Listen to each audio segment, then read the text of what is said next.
कोई दीवाना कहता है, कोई पागल समझता है, मगर धरती की बेचैनी को बस बादल समझता है।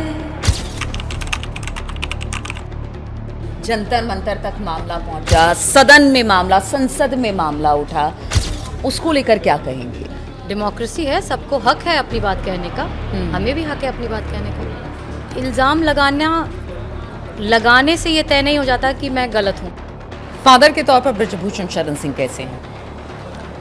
बहुत बेहतरीन इंसान है। मेरी कर्म भूमि यही है, उत्तर प्रदेश है मेरी कर्म भूमि। युद्ध नहीं जिनके जीवन में, वो भी बड़े अभागे होंगे। या तो प्रण को छोड़ा होगा या फिर रण से भागे होंगे। न प्रण तोड़ो न रण छोड़ो। नमस्कार, मैं हूं नीलू। तो देखिए, आज बात कर रही हूं एक ऐसी महिला की जिनकी बात जब हम करते हैं ना, तो बहुत सारी चीज़ें उनके साथ जुड़ती हैं। वो एक सामाजिक कार्यकर्ता हैं, वो नेता बनने की राह पर आगे बढ़ रही हैं, वो शिक्षाविद हैं और पता नहीं क्या क्या हैं। और सबसे बड़ी बात है, वो बृजभूषण शरण सिंह की बेटी हैं। हमारे साथ शालिनी सिंह जी हैं।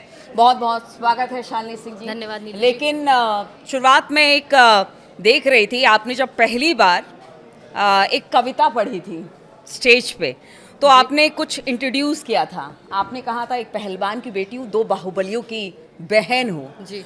तो इतनी सारी बातें आपके साथ करने के बाद ये वाक्य ज़्यादा सही है? शालिनी क्या है?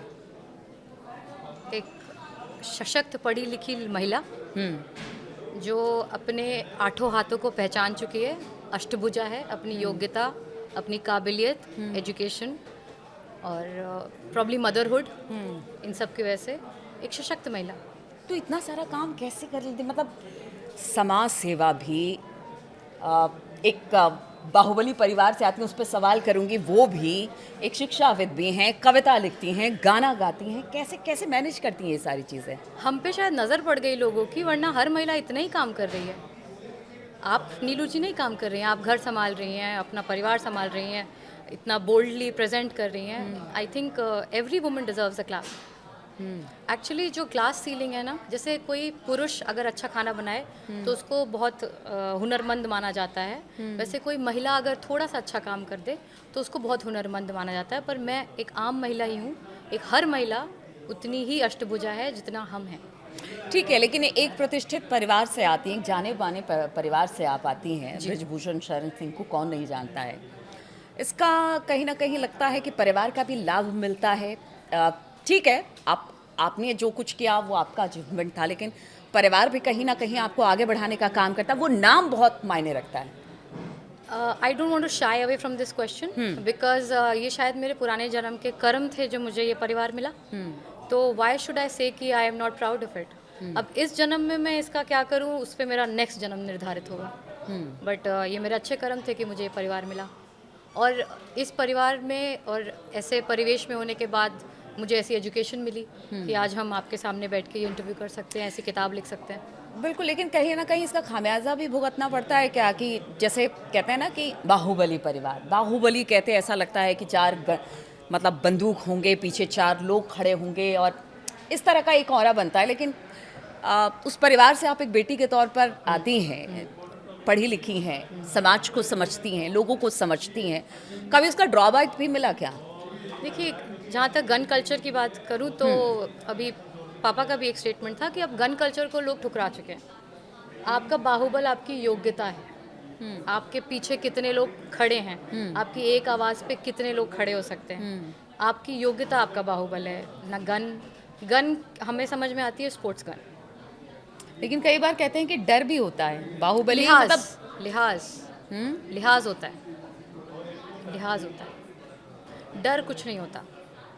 लेकिन जिस तरह के पीछे कुछ कंट्रोवर्सी बृजभूषण शरण सिंह को लेकर आई है, आपने देखा विनेश फोगाट, और जंतर मंतर तक मामला पहुंचा, सदन में मामला, संसद में मामला उठा, उसको लेकर क्या कहेंगे? डेमोक्रेसी है, सबको हक है अपनी बात कहने का, हमें भी हक है अपनी बात कहने का। लेकिन जिस तरह के आरोप लगाए गए, एग्जैक्टली परिवार में पिता पे इस तरह के आरोप लगे, इल्ज़ाम लगाने से ये तय नहीं हो जाता कि मैं गलत हूँ। Rule of law is for everyone, for them as well as for us.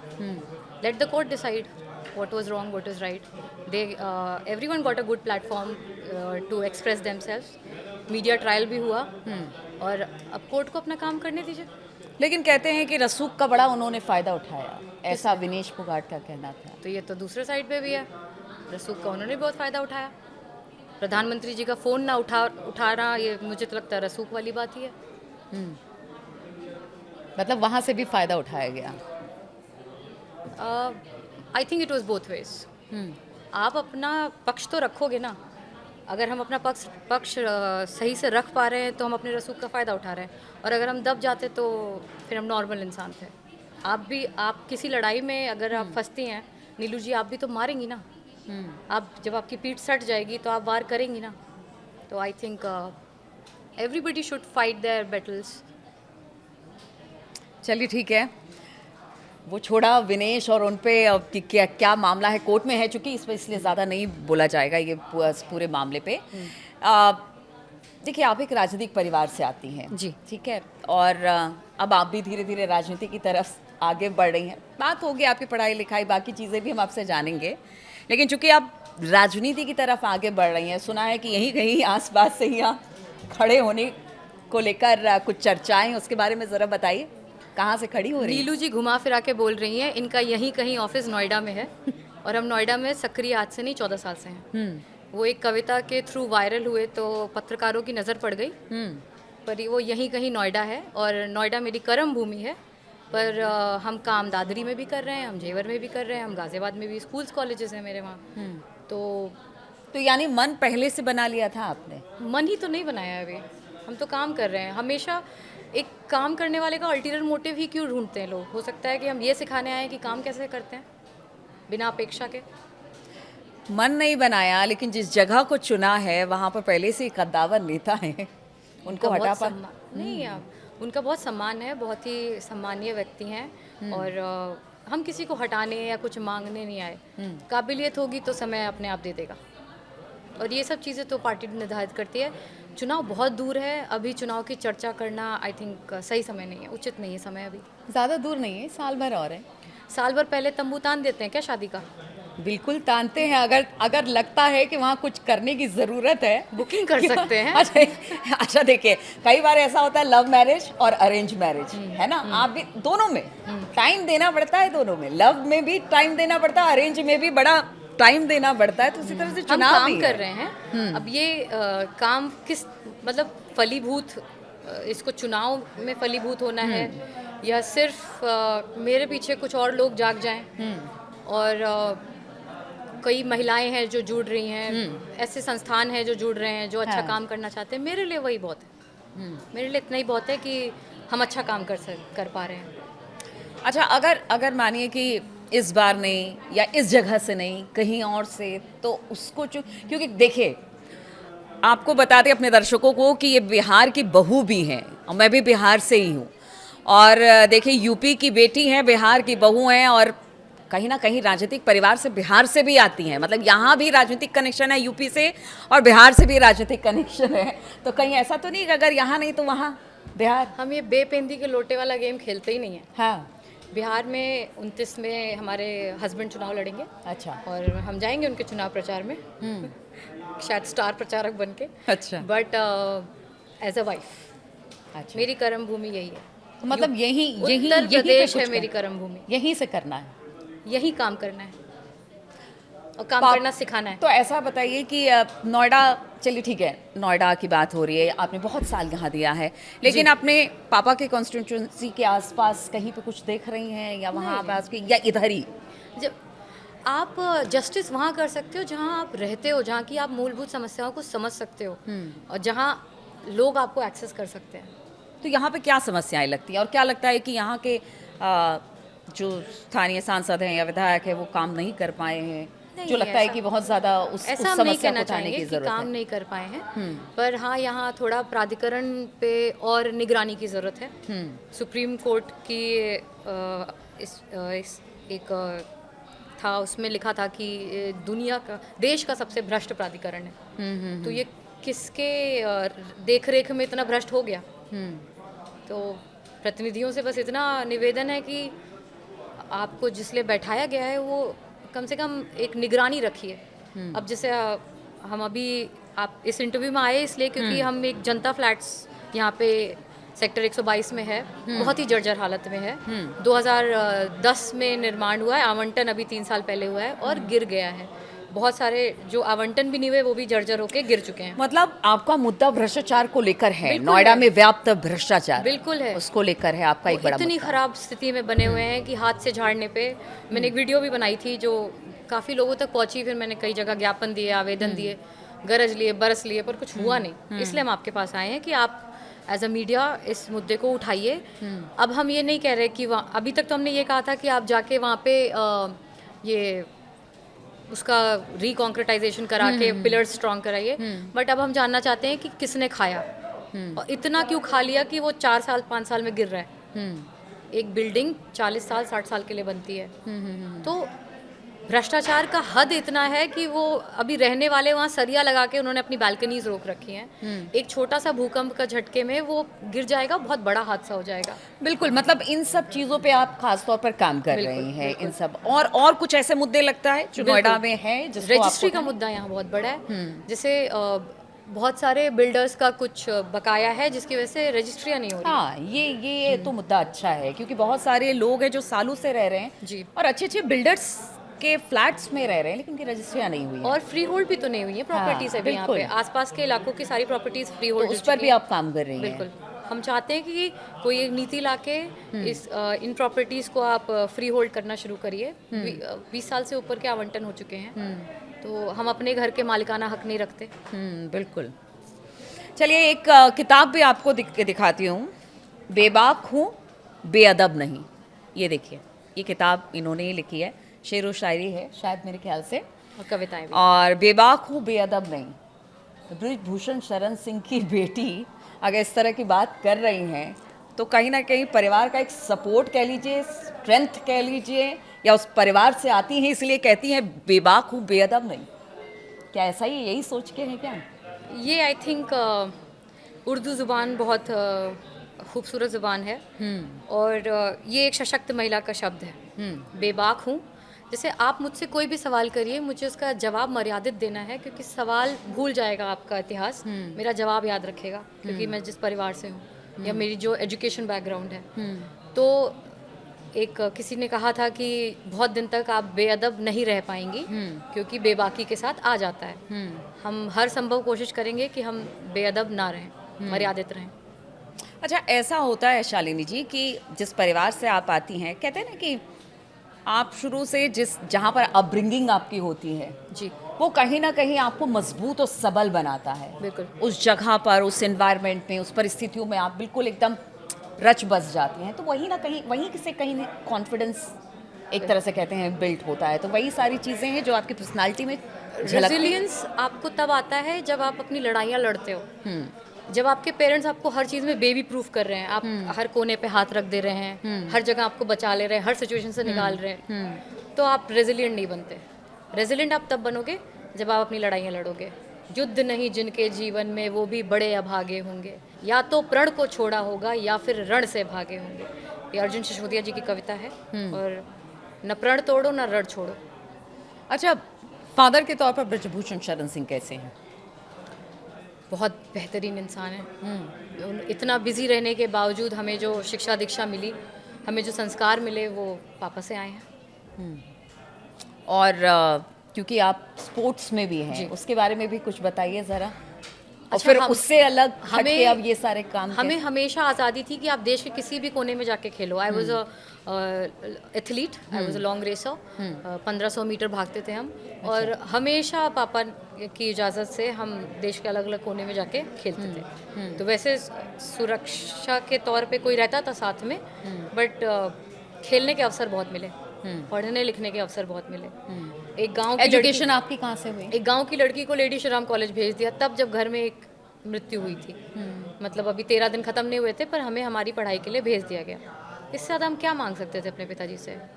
चाहते तो जैसे हमारी तरफ आई थिंक 19, 20, 22 में शादियाँ हो जाती हैं। बिल्कुल बिल्कुल। मैंने अपनी पूरी पढ़ाई पूरी की, हाँ। लॉ किया, उसके बाद शादी हुई। मतलब कभी भी पढ़ाई को लेकर ये नहीं कि नहीं पढ़ना है, चाहे बेटा हो बेटी हो, बेस्ट एजुकेशन आपको Best मिलना education. चाहिए। Karan Prati got educated in Australia, Okay. and I got through government school colleges, which were good colleges. So I pursued my education here. अच्छा, ये अरेंज मैरिज है कि लव मैरिज है, ये बताइए। Totally arranged, but we had 6 months to fall in love. Okay और कुछ अपने हस्बैंड के बारे में, उनके बैकग्राउंड के बारे में ज़रा बताइए, क्योंकि बिहार से हैं। जी, वो भी सेम परिवेश से हैं, राजनीतिक परिवार है, गांव देहात में कनेक्शंस हैं, और थर्ड जनरेशन पॉलिटिशियंस हैं। अच्छा। तपेश्वर जी कोऑपरेटिव मूवमेंट के बहुत इम्पोर्टेंट चेहरा थे। He was also a member of parliament, and हमारी शादी पार्लियामेंट में ही तय हुई। अच्छा। हमारे दोनों पीए जो थे वो बिहार के थे, अच्छा। तो उन्होंने ये रिश्ता लगाया, पर बिकॉज हम दोनों की एजुकेशन दिल्ली में चल रही थी, तो we got time to meet and understand each other. But तय होने के बाद शादी तय हो गई, अब मिलो। अच्छा। मतलब अरेंज कम लव। हाँ, मतलब लव होना ही था, ऑप्शन नहीं दिया गया था हमें। अच्छा, चलिए बढ़िया है। अच्छा ये बताइए, जो है उसको ठोक पीट के ठीक कर लो। अरे नहीं ठीक चलिए, आप पे छोड़ा कि ठोक पीट के ठीक करना है क्या है, वो तो खैर कोई बात नहीं। ये बताइए कि आप गाती वाती भी हैं, मैंने मतलब सुना कहीं पे, तो कुछ दो लाइनें सुनाएंगी? ये कुमार विश्वास जी की कुछ लाइनें हैं। हाँ। क्योंकि वो शायर हैं, उन्होंने लयबद्ध किया है कुछ शायरियों को, तो वही गा देते हैं अगर लयबद्ध हो पाया। बिल्कुल तो बिल्कुल बिल्कुल। कोई दीवाना कहता है, कोई पागल समझता है, वाह। मगर धरती की बेचैनी को बस बादल समझता है। तू मुझसे दूर कैसी है, मैं तुझसे दूर कैसा हूँ, ये तेरा दिल समझता है या मेरा दिल समझता है। हाँ, ऐसे ही आप कह रही हैं कि मैं नहीं गाऊंगी, इतनी इतनी इतनी सुरीली आवाज़ है आपकी। अब इस किताब में से कुछ अगर हमें सुना पाए तो, जो आपका पसंदीदा हो। पसंदीदा तो ऐसे रैंडम, ये क्योंकि हम पॉलिटिकल सटायर्स भी लिखते हैं, सटल सटायर्स भी लिखते हैं। मैं नाप कर बताता हूँ मोल ईमान का, मैं नाप कर बताता हूँ मोल ईमान का, जिसमें शक्ल दिखती हो अपने भूखे बच्चे की, एक गरीब का ईमान उन रोटियों में तौल दो। वाह।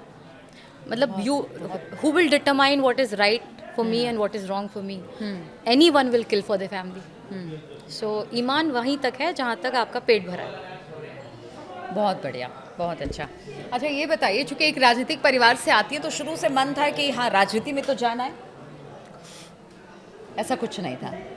कभी फिर कहाँ से ये मन कैसे बनाया कि ठीक है समाज सेवा अपनी जगह है, पढ़ाई लिखाई बाकी सोसाइटी हमने में अभी तक किसी भी मंच, किसी भी इंटरव्यू, कहीं पे भी ऐसा कोई मन जाहिर नहीं किया है कि हमें चुनाव लड़ना है।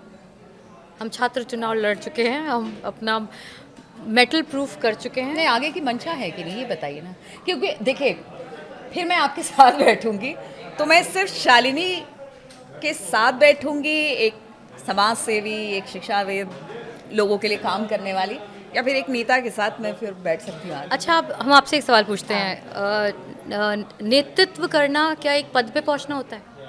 नेतृत्व तो हम आज ही कर रहे हैं। हम नोएडा सिटीजन फोरम के कार्यकारी अध्यक्ष हैं। मेरे मुहिम, बहुत सारी मुहिम चल रही है, जैसे पविका चल रही है जहाँ पे हम अवेयरनेस ला रहे हैं नहीं, लेकिन कई बार ऐसा होता है तो ना कि आपको नेतृत्व तो हम कर रहे हैं सिस्टम में घुस के, क्योंकि देखिए वहीं से नीति और नियति सब बनती है, तो लगता है कि अगर उस जगह पे हूँ तो ज़्यादा बेहतर काम कर पाए। पद की लालसा नहीं है हमको अभी तक। जैसे हम स्पोर्ट्स में इतना सारा हम लोग काम कर रहे हैं, तो क्या कोई पद लिया है हमने? पद चाहते तो ले सकते थे, नहीं लिया पद। पद नहीं डिटरमाइन करेगा कि मेरे अंदर नेतृत्व करने की शक्ति है कि नहीं, वो मेरी काबिलियत डिटरमाइन करेगी। काबिलियत बहुत है, शिक्षा की काबिलियत है। शिक्षा की काबिलियत है, और आगे कुछ इसी तरफ है। ठीक है, अभी आप स्वीकार नहीं कर रही हैं, कोई बात नहीं, स्वीकार नहीं कर रही हैं।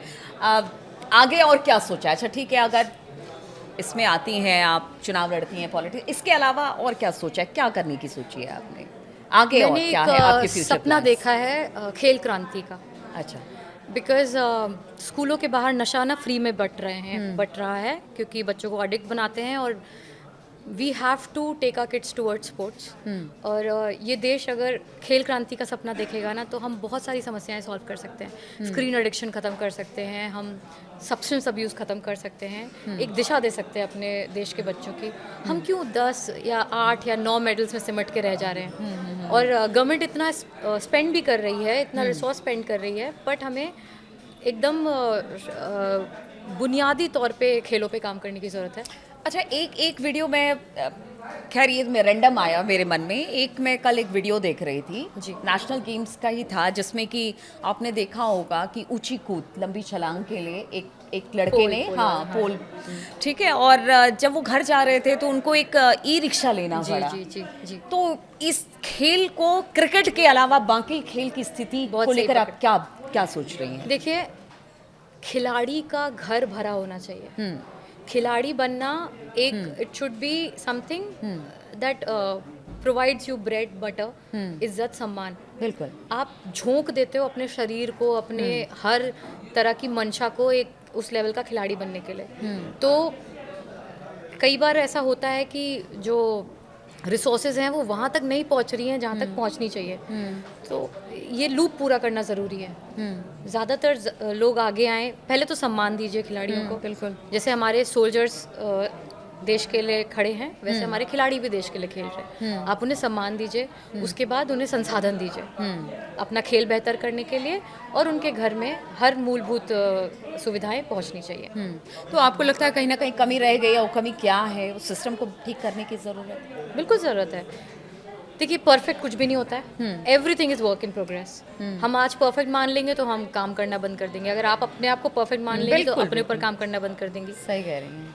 मर्ज के नफ्स पे हाथ रख लो, मर्ज पता चल जाए फिर इलाज होगा, अगर पता चल गया है तो इलाज होगा। चलिए ठीक है, आपसे बात करके शालिनी जी बहुत अच्छा लगा। आपके प्लान्स बहुत अच्छे हैं, एक यंगस्टर के तौर पर, एक युवा के तौर पर, और अगर आप नेता बन जाती हैं या चुनाव लड़ती हैं तो आपके विजन को काफ़ी आगे तक लेकर जा सकती हैं। चुनाव नहीं लड़ा है, पर नेतृत्व से करते हैं, तो शायद उस परिभाषा से मैं ऑलरेडी नेता हूँ। ठीक है, तो उस परिभाषा से शालिनी जी नेता हैं, वो नेतृत्व करती हैं, अच्छे काम करती हैं, समाज के लिए काम करती हैं, और उनका कहना है कि सिस्टम में कुछ खामियां हैं जिसको दुरुस्त करने की ज़रूरत है। चुनाव वो लड़ती रहेंगी, बाद में किसी पद पर बैठेंगी, पद की लालसा नहीं है, लेकिन जिस परिवार से आती हैं वो राजनीति में मंझे हुए हैं, इसीलिए बार बार सवाल उठते हैं कि शालिनी जी चुनाव कब लड़ रही हैं। बहुत बहुत शुक्रिया शालिनी जी हमारे साथ जुड़ने के लिए। बहुत बहुत शुक्रिया आप सभी का भी हमारे साथ जुड़ने के लिए।